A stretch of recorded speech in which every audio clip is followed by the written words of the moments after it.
Casi 04 de la noche, estamos empezando el capítulo número 366 de Después de la Deriva, aquí en Revuelto Radio, en un martes 10 de junio que a lo mejor pasará a los libros de historia por este nuevo atraco del partido judicial que hoy decidió anunciar la proscripción y la prisión para Cristina Fernández de Kirchner. Lo tengo Guille Folguera a mi izquierda. ¿Cómo le va? Buenas noches. Bien, con esta preocupación, ¿no? Lo que significa, como decías, este nuevo atraco de grupos económicos que en este caso se visten de poderes judiciales, claramente. Uh-huh. Y obviamente la sensación de estupor, alguna gente en la calle, a esta hora menos de la que nosotros por ahí esperábamos, pero bueno, claramente un golpe a la voluntad popular en el sentido más profundo del término. Ojalá que esta situación despierte junto a tantas otras que están sucediendo día a día y en todo momento, y podamos encontrarnos en las calles y cambiar un poco, empezar a pensar para adelante, ¿no? También, y que no solo como el recuerdo de lo hecho y la figura retórica y la madre de todos nosotros y nosotras, sino pensar un poco en colectivo y tratar de salir adelante. Pero obviamente esta situación, más allá de los colores partidarios, que en este caso importan poco, tienen que ver con un atropello feroz y que ya sabemos de dónde viene, y por eso uno lo repudia y lo resiste. Y que tiene contexto, ¿no? Como que pone, lo de Cristina tiene una gravedad inusitada que estamos hablando, pero se pone en diálogo con cosas que ya casi aparecen rutinarias. Bueno, tenemos una invitada de lujo que nos va a hablar esa imagen constante, por ejemplo, de una represión esperada cada miércoles, o en estos días el anuncio o el preanuncio de lo que va a ser la modificación o la eliminación de la ley glaciar, mediante decreto, formas que van terminando a armar un mosaico, un escenario que no estoy diciendo que hace 10 años no hubiéramos pensado, pero que no deja de impactarnos, ¿no? Seguro, y también pensar que ese mismo poder concentrado judicial en algún momento también jugó para intereses que estuvieron cercanos a lo que fue el kirchnerismo en el poder, con la suma de ese poder público, y que también permitió otra serie de atropellos. Pero claramente esto es un ataque violento y virulento a la voluntad popular, y bueno, esperemos ver cómo se salda. Ojalá que en las calles, ojalá que sin víctimas, y ojalá que con un saldo positivo para las luchas que vengan de abajo y se expresen de esa manera. Tal cual. Y bueno, Guille, recién hacías referencia a que tenemos una invitada de lujo. Esto es así, la tenemos a Susi Maresca. Buenas noches, Susi. Buenas noches, qué noche rara, ¿no? Qué noche rara. Gracias por la invitación, un honor para mí estar acá con ustedes. Bueno, una enorme fotógrafa que logra poner en imágenes lo que a veces no sabemos cómo decir. Pero bueno, te convidamos a pensar esto, ¿no? ¿Cómo te impactó la noticia de esto de Cristina y el partido judicial? Sí, me pareció que, digamos, viene un poco siendo parte de lo que vemos todos los miércoles y lo que se ve en la calle. Nunca me imaginé que iba a llegar a semejante, cuando hablamos de los estratos más de poder, o imagínense cómo estamos las clases populares, y los jueces deciden proscribir ilegalmente a una mujer que fue presidenta de la nación en 2 mandatos. Entonces, ¿qué nos queda el resto, ¿no? Para poder pensar o para poder hacer? Es bastante complejo, por eso digo un día raro. Uh-huh. Sé que había bastantes movilizaciones, pero bueno, es como vos decís, hay que ver qué va a pasar, si va a crecer o no, qué va a suceder. Yo no estuve ni ayer ni hoy por cuestiones laborales, digamos, porque me cambió toda la secuencia de que no trabajo más para la Secretaría de Cultura de la Nación, pero sí estuvieron muchos compañeros y decían que bueno, que la gente estaba muy devastada. Sí, empezó a haber un poco de run run en la callejero. Uno también decía medio en broma, medio en serio, bueno, ojalá que toda esta gente que está ahora manifestando esté mañana con los jubilados, con el Garrahan, con la ciencia, con la salud, con la educación, bueno, y que no solo sea una cuestión partidaria, ¿no? Pero bueno, digo, es cierto que estas situaciones impactan fuerte, como por la señal, ¿no? Que si se meten con un personaje como Cristina, como pasó el sábado con Grabois, insisto, más allá de las simpatías o las filiaciones, uh-huh. Digo, bueno, ¿qué le pasa al común, ¿no? Sí, ¿qué nivel de desprotección? Claro. La sensación un poco en la calle es como que hay algo que no tiene tanto que ver con lo partidario, porque sí han movilizado la UTED, por ejemplo, el Movimiento Evita y demás, que tienen una afinidad política con Graboy, con Cristina, sino como que hay algo de la institucionalidad que no está saliendo, ¿no? Como que hay algo ahí. Me tocó cubrir lo de los científicos, por ejemplo, la denuncia al a la denuncia del cientificidio, y bueno, es como fue la primera vez desde que asumió este gobierno que vi algo institucional como funcionando, recuperando un poco la calle, ¿no? Y hay otro lenguaje ahí sucede otra cosa cuando salen todos los sectores o los sectores que no están acostumbrados a salir a la calle, como que ahí cambia la dinámica que se genera y también cambia las fotografías, por supuesto. Claro. ¿Guille? Hay cuántas cosas. ¿Por dónde arrancar? Dijiste algo que por ahí no estaría mal empezar. Hace poquito te despidieron de la Secretaría de Cultura. Si querés contar brevemente de eso, que bueno, lo hablamos en algún momento que nos encontramos por la calle. ¿Era esperado, pero no era esperado? ¿Cómo fue eso? Sí, digamos que ni bien asumió Javier Milei al gobierno, las instituciones al menos de cultura, que era donde yo pertenecía, empezaron a modificarse, asumió un señor a la gestión de la institución donde yo estaba, que era muy tirano y ya tenía muchas denuncias de género por abuso y demás. El tipo tenía todo el poder de la venia, empezaron a despedir compañeros y yo seguí saliendo a la calle como reportera gráfica, porque además de ser fotógrafa de la Casa Nacional del Bicentenario, seguí trabajando como reportera gráfica. Y sabía que algo, ya me venían tirando en los pasillos y sabía que algo se iba a venir. Cuando lo despiden a Caloyan Santos, que también laburaba en la Secretaría de Cultura y que también es un reportero gráfico muy conocido, mucho más que yo, él me escribe, yo estaba de vacaciones y le digo, no, mira, a mí no me llegó nada, y a mí el despido me llegó una semana después que él. Así que bueno, justo también se fueron dando un par de despidos en Radio Nacional, bueno, al compañero que también estaba en presidencia, así que el sindicato lo caratuló así como una persecución, porque además viene sucediendo que hay una persecución deliberada hacia la prensa escrita, gráfica, de mil maneras posibles, ¿no? Desde vapuleos y insultos hasta represiones físicas. Yo, desde que asumió este gobierno, no sé cuántos balazos recibí, cuántos gases, igual que tantos compañeros y compañeras, muchos equipos rotos, digamos. Es como que la prensa hemos sido un blanco desde hace un año y medio sin descanso.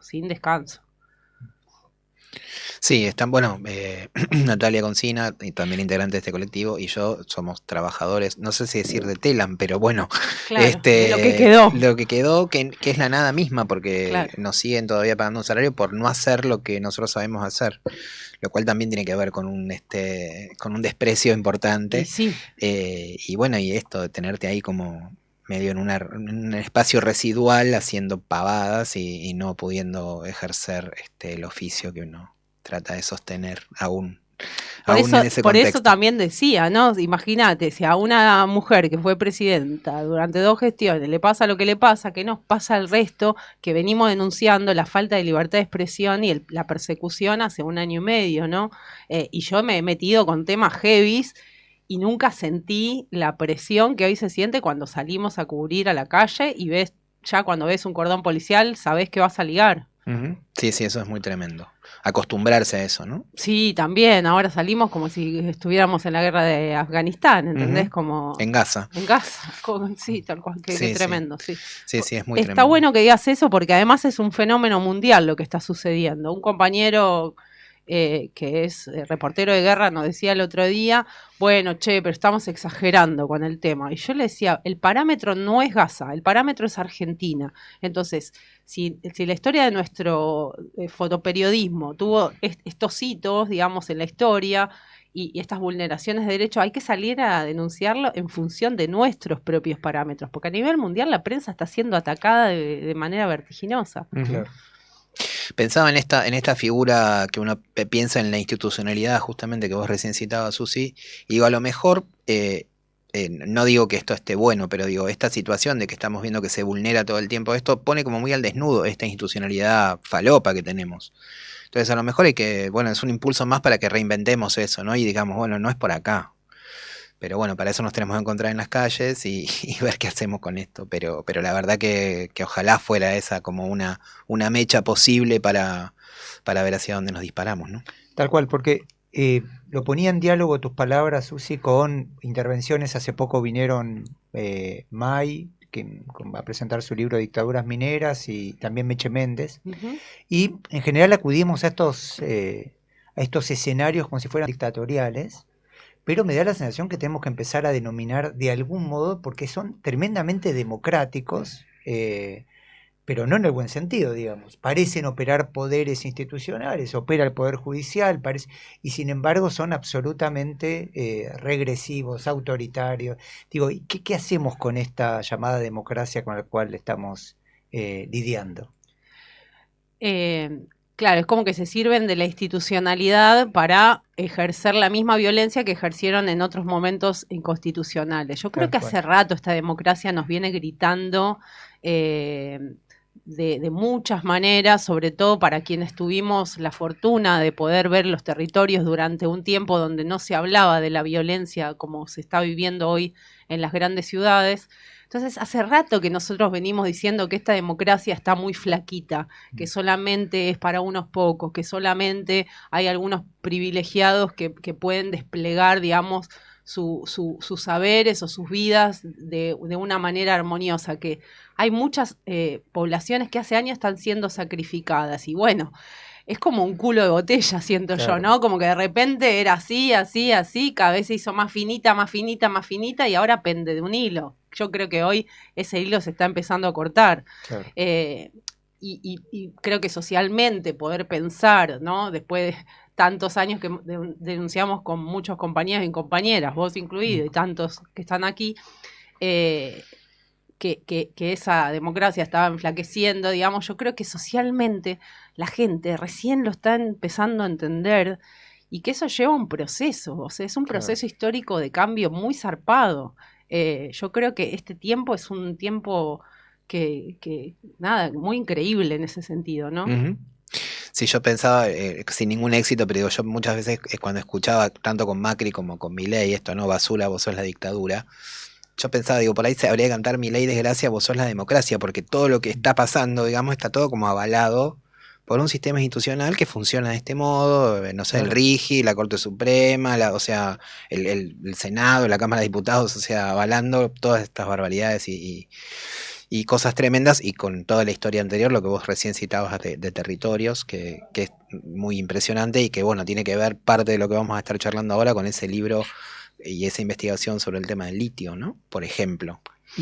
Perdón, agrego algo antes de Sí. ir para el litio y Susi, y lleno de papelitos que huelen a democracia, pero que son formales. Digo, una de las cosas con este anuncio de la modificación de la ley de glaciares que aparece del gobierno es, miren que vamos a hacer los estudios de impacto ambiental.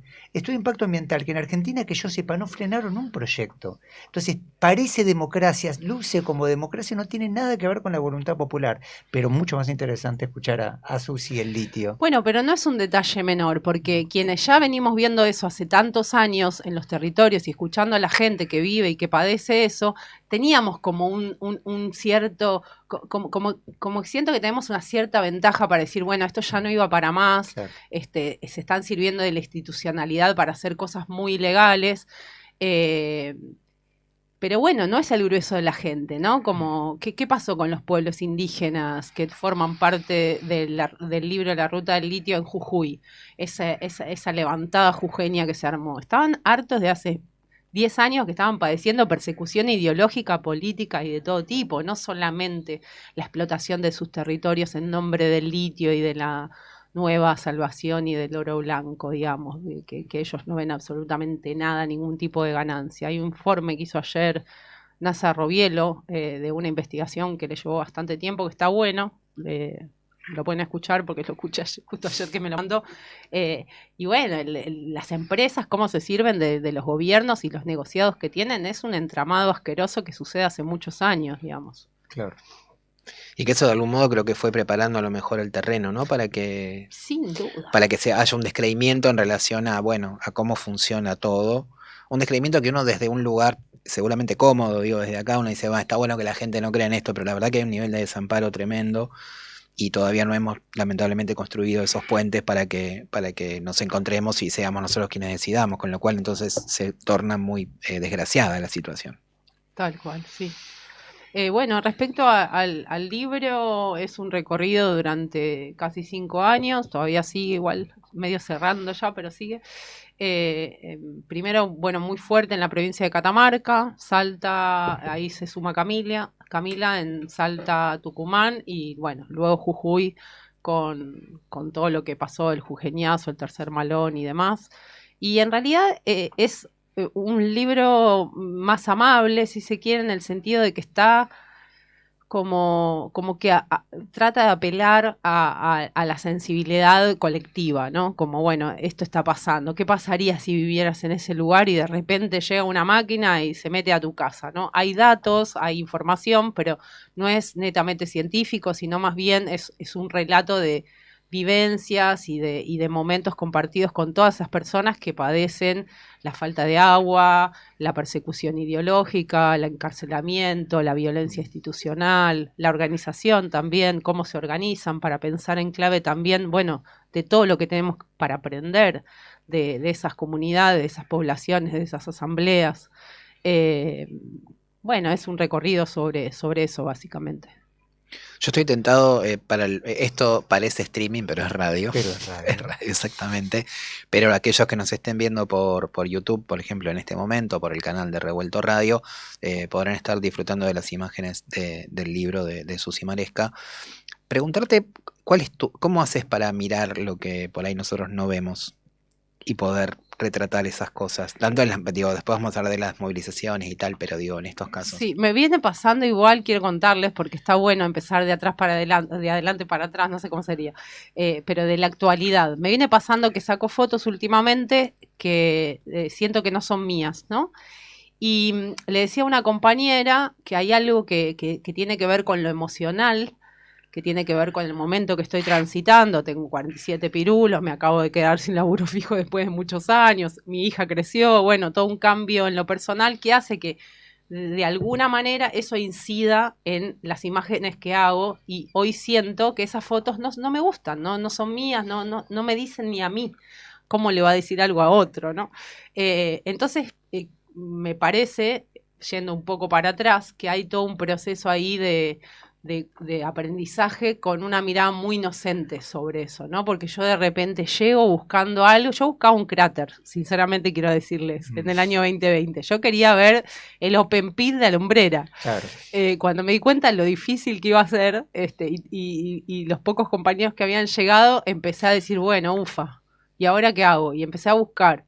Y fue con tal inocencia y con tanta apertura de la gente, con una necesidad de querer contar lo que les pasaba, que me empecé a enamorar. Entonces, en realidad, esas imágenes son puro amor.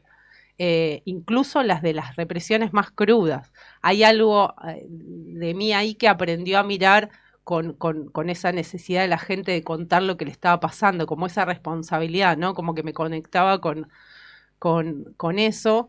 Y siempre buscando cosas que no fueran tan obvias, ¿no? Aunque a veces sí somos obvios, porque a veces no alcanza con la metáfora, a veces hay que mostrar lo que es, pero sí, eso, y en Jujuy sobre todo, Jujuy fue un gran aprendizaje, de hecho ahí paso del blanco y negro que había sacado toda mi vida, el color, también un proceso muy personal, artístico diría, porque además los reporteros gráficos también a veces somos artistas, y bueno, y tuvo que ver con eso, con por qué las comunidades indígenas siempre en blanco y negro, si están vivas, si son activas, si están luchando, si esto pasa hoy, no son de los libros, ¿no? Como me pasaba un poco eso. No, varias cosas, ¿no? Digo, esta cuestión, pensaba que en esa ingenuidad, creo que usaste la Sí. palabra, hay algo de confianza en la democracia, volviendo a la conversación anterior, ¿no? De cómo no te van a mostrar lo que están haciendo. Y sin embargo está oculto. ¿cómo está oculto algo que se lleva al río o se lleva a la montaña? Digo, pensaba lo genuinamente democrático de ese espíritu y el acostumbrarse a que, por ejemplo, no te estén mostrando lo que están haciendo y que tengas que buscarlo, no sé si en los márgenes, pero que tengas que sugerirlo o rodearlo, ¿no? No sé qué significa eso en términos de tu trabajo cotidiano, y supongo que eso de no encontrar o no encontrar las víctimas o dónde están las víctimas te debe resultar cotidianamente un desafío, ¿no? Claro, porque además a veces incluso pasa mucho los miércoles de jubilados que nos venimos cuestionando eso, ¿no? Porque al principio decíamos, bueno, pero todo represión, viste, los likes se disparan con la represión, con el policía pegándole al viejo. Que los viejos además tienen nombre, apellido, una historia, muchos vienen de muy lejos y se reúnen, bueno. Entonces decíamos, bueno, contemos más la historia de los jubilados, pero después por otro lado pasaba que igual reprimían, ¿no? Como que hay que encontrar como ese equilibrio entre mostrar lo que está pasando. Y es difícil muchas veces a través de las imágenes estáticas. Un video te lo resuelve enseguida. Claro. Y bueno, y también se juega que ahí estás poniendo el cuerpo. Es el cuerpo el que está ahí documentando, es el cuerpo que está sintiendo un montón de cosas, el que está tomando decisiones del relato que vas a contar. Entonces, bueno, no, es como se ponen en cuestión en cada imagen muchas capas. Que tienen que ver con tu propio proceso, con el propio proceso y con cómo los vas conociendo. A mí me pasa que de algunos he ido a la casa, entonces empiezo a conocer esas historias, bueno, y eso a veces me limita a la hora de esa objetividad que a veces necesitamos para contar una historia. Y a la vez quizás con esto de la ingenuidad, digo, ¿no? Esa mirada de niño de que tiene que descubrir eso que está, ¿no? Y tal, y bueno, eso cuando hay un arte además del oficio, digo, me parece que trasciende esa imagen y hay como, bueno, esto es lo que pasa, ¿no? Míralo sin, como si fuera recién la primera vez, digamos. Sí, a mí con el viaje este de tantos años me pasó un poco eso, con la calle, como llevo muchos años, me cuesta más esa mirada este, más genuina y más ingenua también, pero sí me pasó, por ejemplo, cuando fue el inicio de sesiones ordinarias en el 23, que yo estaba ahí y decía, ¿qué hago acá? Porque bueno, siempre la mayoría saben que yo no hago muchas fotos de poderosos, no es algo que no es un fuerte, no es algo que me interese demasiado, lo hacen otros colegas mucho mejor que yo. Y estaba ahí y pasaba Milei y toda esa caballería. Y me acuerdo que había un caballo meando ahí en el medio de la calle y esa fue como la foto de apertura de esa nota, ¿no? O sea, yo necesitaba expresar lo que me pasaba a mí. Nos están meando otra vez y dicen que llueve. O un cartel que decía volvimos al tiempo del boligoma, ¿no? Como lleno de policía. Como bueno, ahí por ahí jugar un poquito más con el humor o con otras cosas que hacen que podamos sobrevivir. Ujú. Y pensaba también en, digo, por esto de que también te quedaste sin laburo y demás, se puede vender este trabajo, digo, además de dar este testimonio que es muy valioso, muy dramático y muy hermoso al mismo tiempo, digo, ¿se vive con eso? ¿Se puede? Bueno, yo hasta ahora he vivido, siempre de manera muy austera. Quienes me conocen saben que vivo de manera muy austera, eh, pero sí, se puede vivir. Lo que pasa que, bueno, hay ciertas cosas que yo no quise negociar en su momento, hay para ciertos medios que no trabajo por ahora. Siempre traté de elegir el camino que yo sentía más digno, sin criticar a nadie absolutamente. Cada una va haciendo lo que puede. Pero bueno, en ese sentido siempre traté como de buscar espacios que yo adhiriera de alguna manera o que tuvieran buenas intenciones. El libro lo he vendido, ahora me quedan muy poquitos ejemplares. Pero sí, bueno, voy viviendo. Ahora creo que voy a empezar a hacer fotos de cumpleaños de 15, de casamientos, así que bueno, cualquier cosa me avisan, si saben de algo, me Perfecto. escriben por Instagram, susi.maresca, pero sí, vamos a sobrevivir, yo creo que hay que pasar este tiempo. Ujú. ¿Y el libro se te puede encargar por Instagram o cómo? Sí, Sí. sí, lo pueden, a veces también escribo notas, yo escribía, en realidad empiezo en el periodismo a través de la escritura porque no me animaba a mostrar mis fotos. Así que bueno, retomé un poco esa es la escritura y a veces escribo para algunos medios de afuera y bueno, eso me va ayudando a pilotearla. Son las 21:28 de la noche, estamos en el capítulo 366 de Después de la Deriva, el gusto de estar con Susi Maresca aquí, en este espacio radial de Revuelto, un espacio que ya hace más de 2 meses que estamos compartiendo con una grilla bien interesante, los lunes Varieté de Club de Música con Claudio Orellano, nosotros estamos aquí los martes en la franja esta de 2022, los miércoles está Ale Simonazzi con Revuelto, el programa, la nave insignia de este proyecto. Los jueves está aquí Abrazo Brujo y también Criar con Rock, un programa doble, y los viernes Entre Dicha Casa de Ideas, el programa de Gabriela Stoppelman, y bueno, los fines de semana tenemos Revuelta en Concierto y El Desconcierto de Quique Pessoa, sábado y domingo respectivamente, así que estamos felices de andar por acá compartiendo estos espacios.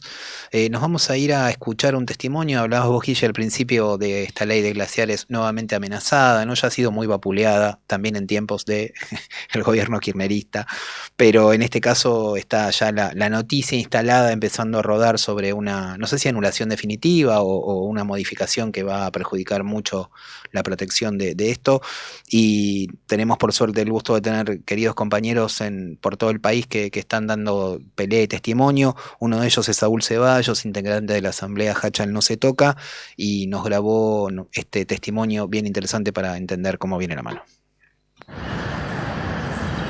Sarmiento decía que el agua es para San Juan lo que la sangre para el cuerpo humano. Estamos en San Juan, en una de las provincias que necesita para vivir del agua que fabrica la cordillera, a través de la nieve, a través de los glaciares y a través del área periglaciar. Sin los 1.400 glaciares menores a 1 hectárea que quedarían desprotegidos por la modificación que quiere hacer el presidente Javier Milei, San Juan no es viable. Por favor, necesitamos que se tome conciencia de esto y que el decreto anticonstitucional del presidente Javier Milei no se lleve a cabo.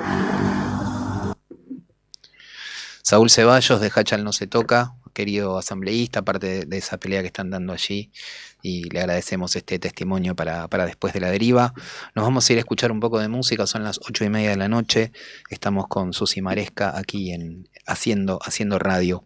Y vamos a asomarnos a un grupo bien particular que se llama La Forastería.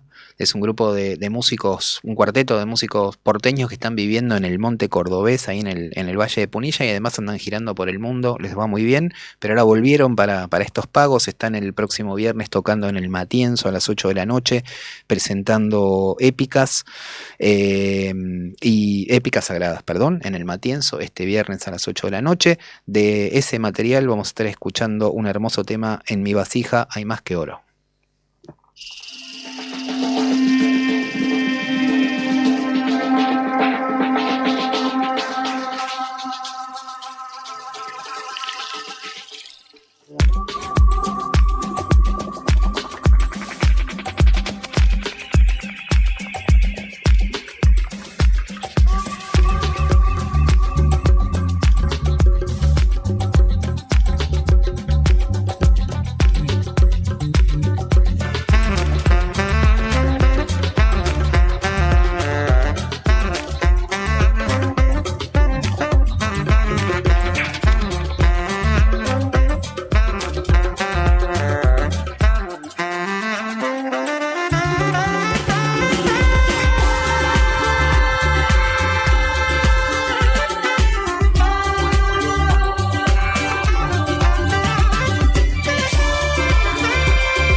En mi vasija hay más que oro, la Forastería, que va a estar tocando, vamos a decirlo bien ahora, viernes 13 de junio a las 20 horas en el Matienzo, Juan B. Justo 2959, presentando su disco Épicas Sagradas.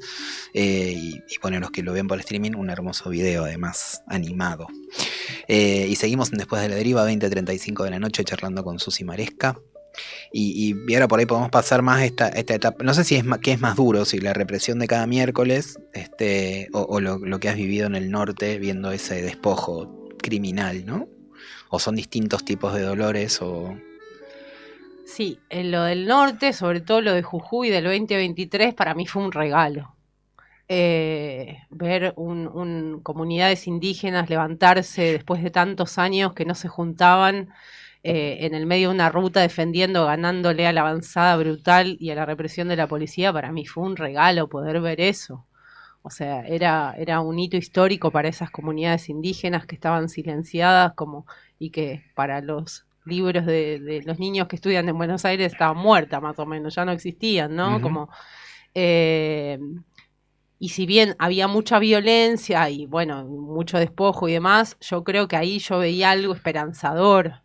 Lo de los miércoles es distinto porque muchas de esas historias son historias donde no tienen nada para perder, ¿no? Porque, no sé, el otro día la kiosquera me decía, ¿pero por qué van todos los miércoles a que les peguen y demás? ¿Y si no qué? ¿No? ¿Y si no qué?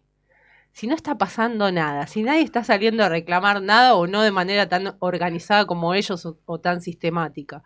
Y lo que te dicen muchas y muchos de ellos es que, ¿qué me voy a hacer? ¿Quedarme a morir en mi casa sentada sin un mango?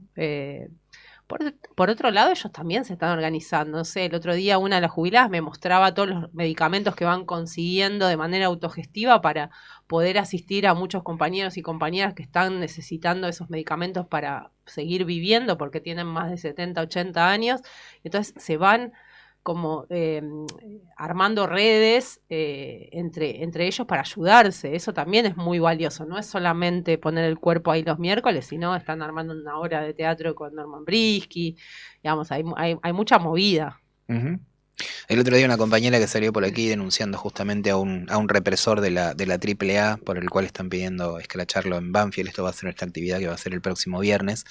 Hacía una imagen que me llamó mucho la atención, y está buena. Dice, en realidad estos jubilados son los mismos que pelearon en los 70, ¿no? Claro, además pasa eso. Muchos y muchas son los que sobrevivieron a toda esa dictadura feroz. De hecho, Ana Tapia, por ejemplo, que estuve en la casa hace poquito, que vive ahí muy cerquita de la casa de Elia, una madre de Plaza de Mayo, línea fundadora, y van juntas los jueves a marchar a la Plaza de Mayo.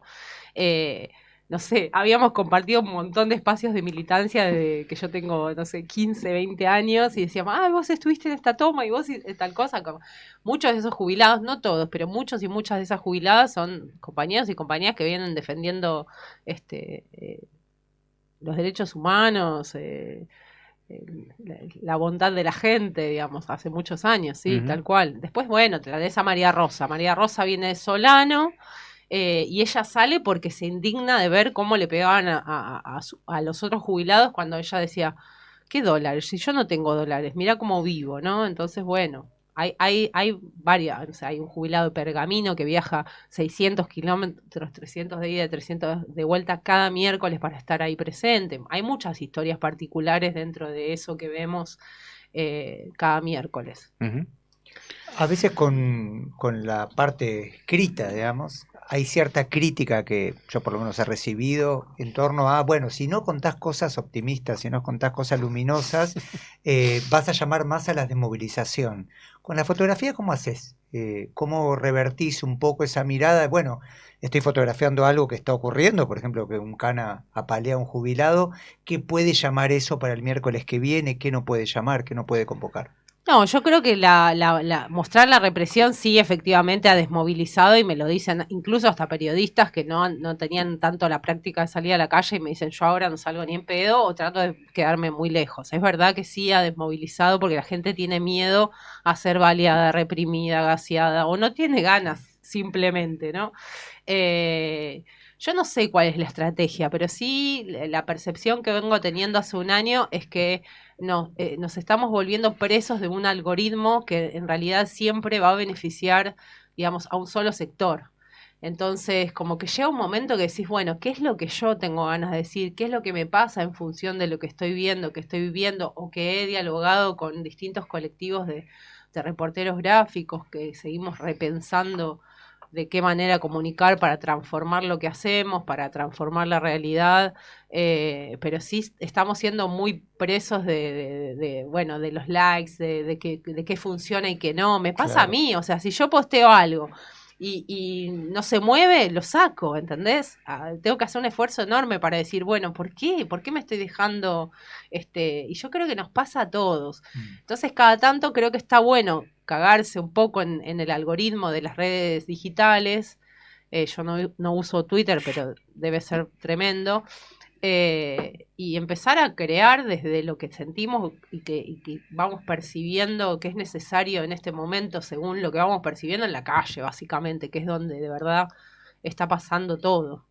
Y por otro lado, también creo que en todos esos momentos también hay muchos momentos hermosos y que hay momentos y momentos para contarlo. Obviamente, si fueron, no sé, me acuerdo el 12 de marzo que le pasó, que le dispararon a Pablo Grillo. Bueno, ese día había sido una brutalidad. No podías postear algo que no fuera la brutalidad. Pero hay otros miércoles que por ahí una escena de represión sucede en un momento determinado y antes pasó de todo, ¿no? Como que la represión no se coma eso, todo eso hermoso que pasó. Claro. O todas esas voces, porque además ellos lo piden, ¿no? Cuenten lo que nosotros estamos reclamando, porque si no parece que solo nos pegan y nosotros estamos reclamando algo. Claro.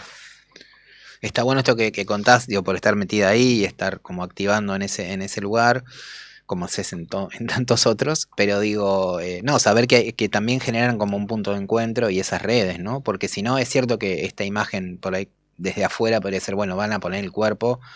Cuando por ahí uno escucha a algunos, incluso algunos compañeros que dicen, bueno, y por ahí se juntaran en plazas de distintos lados, entonces dispersás la represión y bueno, no sé, habría que pensar, ¿no? También por ahí alternativas para no ser siempre carne de cañón. Igual pero... ellos han tenido alternativas y incluso nos han desorientado a nosotros porque de repente estaban en una esquina donde estaban reprimidos y se iban inmediatamente a otra y a otra en simultáneo y andaban haciendo correr a gendarmería que eran como 500 monos de un lado para el otro y los boludearon así todo un miércoles. Me acuerdo patente porque nosotros nos moríamos de la risa. Mirá, sin una tremenda previa organización como iban... Los gendarmes en realidad terminaron yendo, lo que viene pasando también, chicos, es que se suben a la plaza y nos cagan a palos. Entonces ya tampoco, viste, es como miércoles a miércoles también ha sucedido eso, como que así como violan todo tipo de reglas a nivel institucional, también lo hacen a nivel físico, ¿no? Como han violado todo lo que te puedas imaginar, cosas que antes no pasaban, que no podían pasar. ¿Cómo la policía te va a reprimir arriba de la plaza de los dos congresos? Estamos todos locos y estoy sentada, parada. Entonces, bueno, también las estrategias a veces, cuando no hay Estado de Derecho, son complejas. Claro. ¿Y qué te pasa cuando ves que, bueno, salvo algunas muy masivas, como fue el miércoles pasado, y donde empiezan a aparecer como también otras banderas en general, digo, los jubilados y las jubiladas están con algunas asambleas barriales, con la izquierda, con pequeñas representaciones, como vos decías antes, de la UTEP, pero no aparece esa masa más importante, gremios, partidos políticos mayoritarios? Digo, ¿cómo se vive ese desamparo, digamos, en la calle y en ese contexto? Sí, por ahí lo decía al principio, ¿no? Como al margen de la bronca inmediata, creo que es un momento donde la gente le está costando movilizarse para cualquier cosa, no solamente, no sé, ahora no sé qué está pasando en la calle, pero yo no sé cuánta gente salió a movilizar. Hace 4 años atrás esto hubiese sido, ya había una revolución más o menos, ¿no? Entonces creo que hay algo que está pasando que creo que es la antesala de un buen momento, que tiene que ver con que la gente todavía no está pudiendo canalizar sus ganas, su bronca, sus necesidades o sus esperanzas, que quizás están tratando de construir otras alternativas más comunitarias pequeñas, ¿no? Porque, no sé, el otro día hablaba con un fotoperiodista más chico y le decía, en los 90 pasó lo mismo, o sea, era el año 95, había ganado las elecciones por segunda vez Menem, para mí como adolescente había sido tremendo, nos había devastado, y se había empezado a generar en el conurbano, en lo bien profundo, Solano, bien adentro, el movimiento piquetero, y eso no se veía en las ciudades todavía, ¿no? Como que hay algo que siento que no tiene nada que ver con el movimiento piquetero, lo que se está armando, pero sí hay algo que se está gestando que tiene que ver con otras cosas que todavía siento que yo no puedo decodificar, pero que no desesperemos, que va a llegar ese momento más masivo, digamos. Creo que sí, que están todas las condiciones dadas para que suceda. Lo que pasa que, bueno, es tan tremendo que decimos, por Dios. ¿A cuándo? ¿Cuándo? Pero bueno, estamos viendo también un genocidio televisado y, ¿viste? Y sigue sucediendo. Entonces, bueno, es un cambio de época que no sé si vieron el documental, siempre lo nombro, pero no sé si vieron el documental La Doctrina del Shock.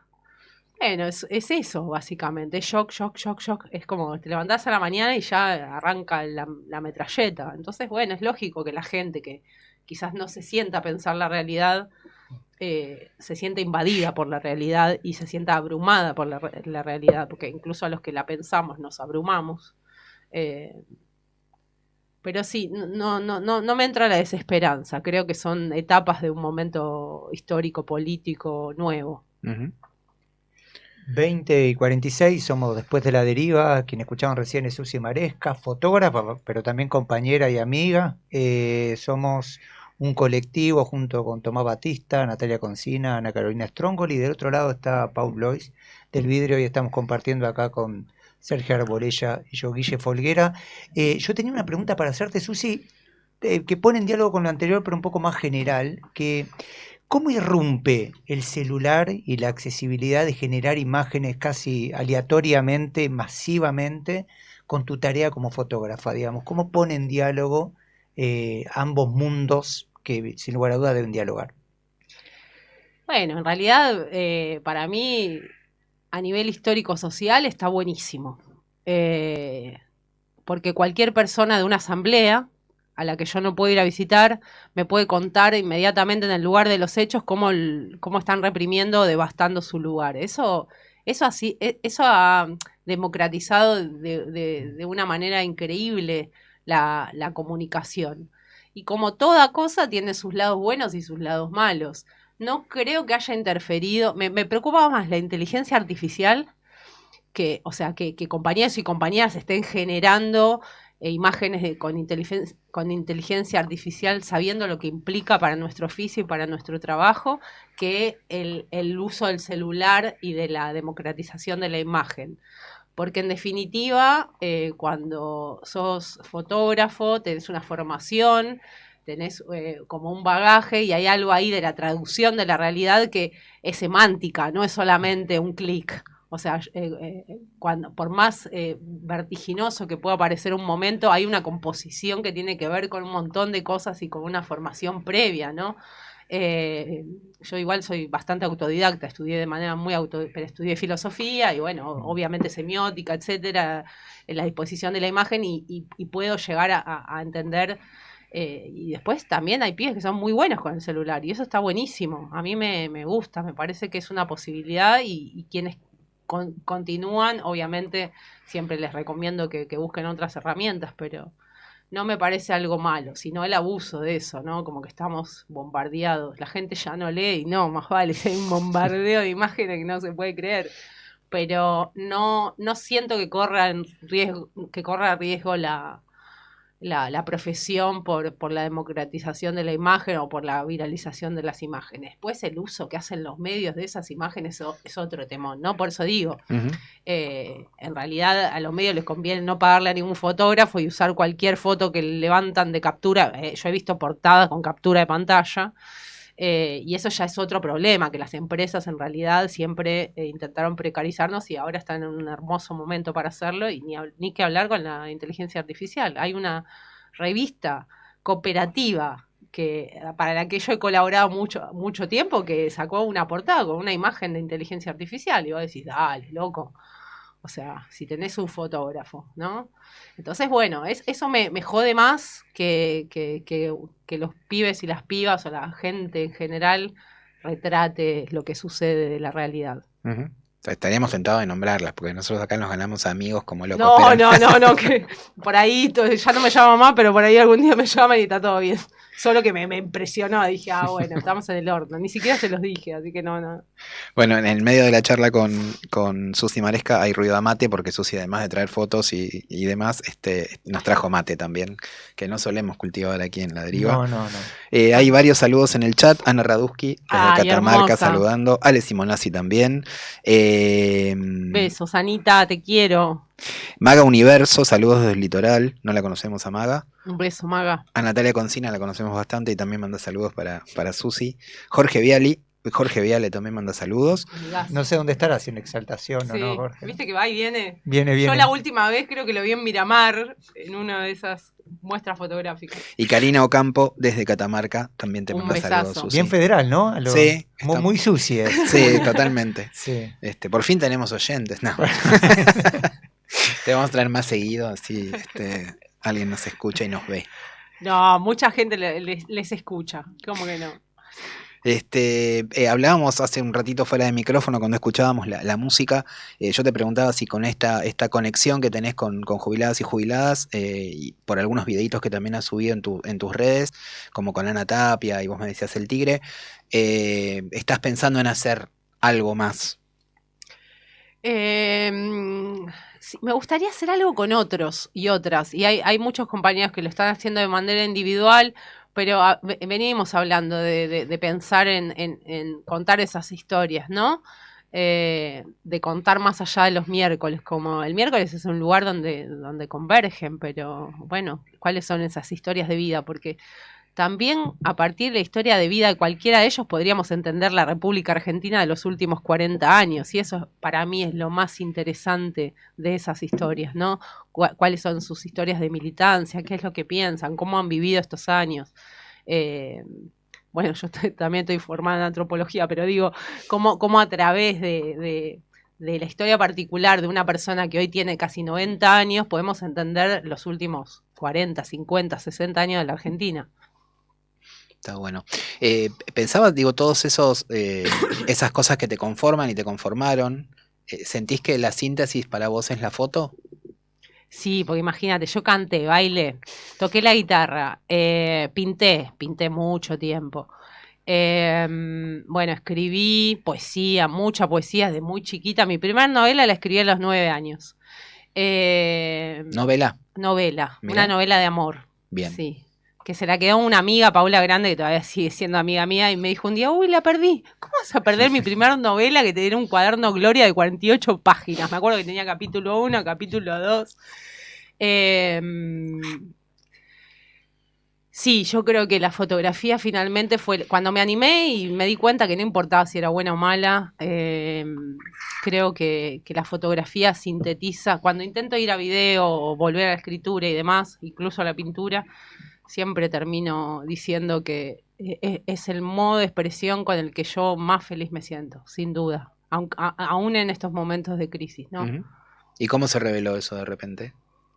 Porque me animé, eso, como tipo antes de los 40, me animé a decir, ¿qué me importa si saco buena o mala foto? Tengo ganas de contar esta parte de la historia, solo mostrar lo que hago, porque venía muy oculto. Yo tengo fotos analógicas del 2001, no sé. Eso, me pasó como que dejó de interesarme un poco al que dirán, cada tanto igual caigo de vuelta, ¿viste? Pero eso, siento como que puedo traducir todas esas disciplinas. Y bueno, vos viste que yo juego un poco igual con la claro. palabra, no es que Uh-huh. solo es la imagen, de hecho me critican a veces por eso, pero me gusta complementarlo con palabras, Uh-huh. con anotaciones, digo yo. Claro, de hecho recién dabas referencia a 2001, vos integraste el colectivo Argentina Arde, entre Claro, otros, ¿no? sí, escribía y en esa... Ah, y escribías. Yo estaba en Arde Oeste porque salía muy caro viajar a Capital y además, bueno, siempre con Urba, con Capital, sobre todo en los 90 era más difícil. Y nosotros armamos Arde Oeste y yo en Arde Oeste escribía. No mostraba mis fotos. De hecho, compañeros que han visto mis fotos recién hace 10 años me decían, dale, boluda, ¿cómo que sacabas fotos? Sí, escribía. pero Mirá. y ahora estoy en la red de acción fotográfica y este domingo, ya que paso un chivazo, Por supuesto. va a ser el el noveno, creo, encuentro que hacemos anualmente, que es un momento donde convergen muchos fotógrafos y fotógrafas de la Argentina, incluso de Latinoamérica, mostrando sus trabajos, en qué andan. Entonces es una jornada entera que va a ser, hoy cambiamos de lugar, no es más el Limonero, así que tendría que chusmearlo, pero ahora chusmeo bien y paso bien la data, pero bueno, nos juntamos muchos fotógrafas y fotógrafas de distintos medios, agencias, medios cooperativos, comunitarios, a mirar en qué anda cada uno y es muy interesante porque también es un espacio distinto a los medios, ¿no? Fíjate si querés, Sí, así dale. podemos hacer el chivo bien. Recién decíamos que detrás del vidrio estaba Pau Lois, pero también están los dos responsables de que esto salga al éter, Ulises Violato, Facu Martínez Gort. Gracias por estar Gracias, en allí. serio. Y nos estamos preparando para la segunda hora de Después de la Deriva, que se llama Después de Milei. Vamos a tener una comunicación muy interesante con Tato Iglesias, un referente de la educación popular, uno de los fundadores de la Universidad Trashumante. Así que estamos también contentos por esta noche aquí en Después de la Deriva. Mientras Susi busca eso, yo quería buscar otra cosa. Creo que Susi lo encontró. Susi lo encontró, Sí, digamos entonces, es el digamos todo. domingo, este domingo 15 a las 16:30 en la Factoría Club Social, que es en Fragata Sarmiento 1251. Perdón, pero siempre lo hacíamos en otro lugar, a partir de la tormenta tuvimos que cambiar por el invierno.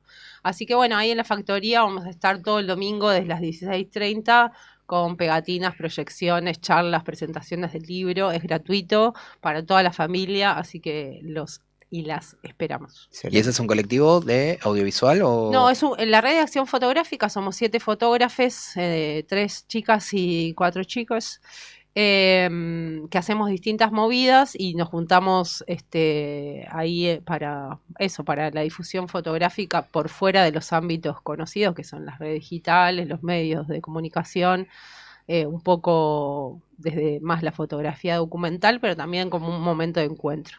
Muy bien. Yo estaba buscando otra cosa también, faltan 4 minutos para que terminemos este espacio, pero en estos días se está viendo, además de todo lo que está pasando, unas jornadas que se van a extender hasta el jueves, que es el repudio a la visita del presidente Milei a Israel y de paso la campaña Fuera Mecorot, que va a estar agitándose en territorios, Jujuy, Catamarca, San Juan, La Rioja, Mendoza, Río Negro, Neuquén y Chubut, además del Consejo Federal de Inversiones aquí en la Ciudad Autónoma de Buenos Aires y la exigencia de suspender toda relación con el Estado de Israel, cosa que no estaría sucediendo justamente. No. Pero bueno, acompañamos obviamente esta lucha y siempre estamos atentos a... Sí, saludos a la gente maravillosa de Fuera Mecorot. Sí, que están dando una pelea muy grande y muy desigual, además hablando de cuestiones. En un par de martes tenemos ahí la idea de estar hablando más en profundidad con esto. Bueno, pasó lo del fin de semana, lo del barco, el Midling, que fue corrido de llevar ayuda humanitaria, pero a la vez está habiendo unas movidas muy grandes, ¿no? Desde Argelia y demás llevando ayuda a la Franja de Gaza. Ah, sí, que leí que salían de distintos puntos a... Sí. No, es que yo creo que estamos en un momento histórico increíble. O sea, los historiadores lo van a contar muy bien. Sí. El problema es vivirlo. Yo tengo una pregunta más para Susi. ¿Puedo hacer? Por supuesto. Sí, aprovechar estos 3 minutos. No queremos que se vaya.